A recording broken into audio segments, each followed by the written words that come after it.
Now to the growing unrest on college campuses and the threat of protests looming over graduation season.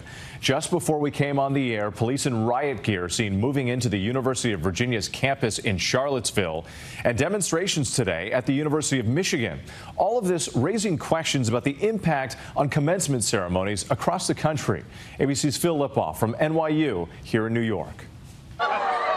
Tonight, colleges boiling over, clashes between protesters and police at the University of Virginia, with graduation season now in full swing. Some celebrations marred by protests, fueled by the war in Gaza. Shut it down! Shut it down! At the University of Michigan, protests on the field and in the air. Pro-Palestinian demonstrators waving flags and chanting.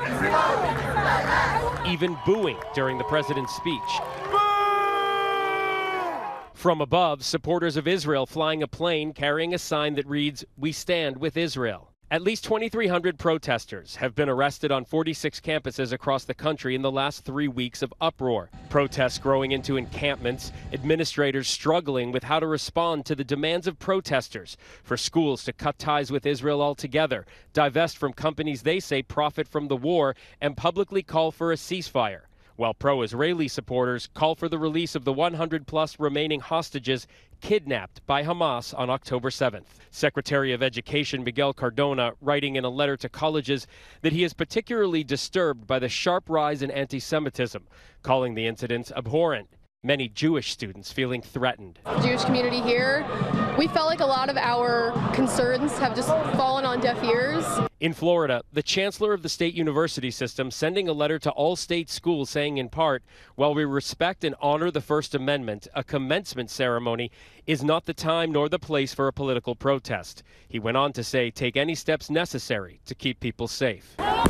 Security has been an issue at UCLA. Violent confrontations between pro-Palestinian and pro-Israeli groups. And at Columbia, the NYPD using a Bearcat ladder truck to take back control of a campus building seized by pro-Palestinian protesters. Phil Lipoff back with us now from outside NYU, where there have been recent protests. And Phil, what more are you learning about the possible impact on graduations? Well, Whit, here in New York, NYU and Columbia both have graduations on May 15th. That's still 2 weeks away, so it's a little too early to tell if these early interruptions will affect these later graduations. But we do know school leaders at Northwestern, Rutgers, and Brown all made deals with protesters to fend off any potential disruptions at final exams or at graduation. Whit. All right, Phil, thank you. And tune into This Week tomorrow morning. Jonathan Karl speaks with New York City Mayor Eric Adams about the state of anti-war protests at college campuses.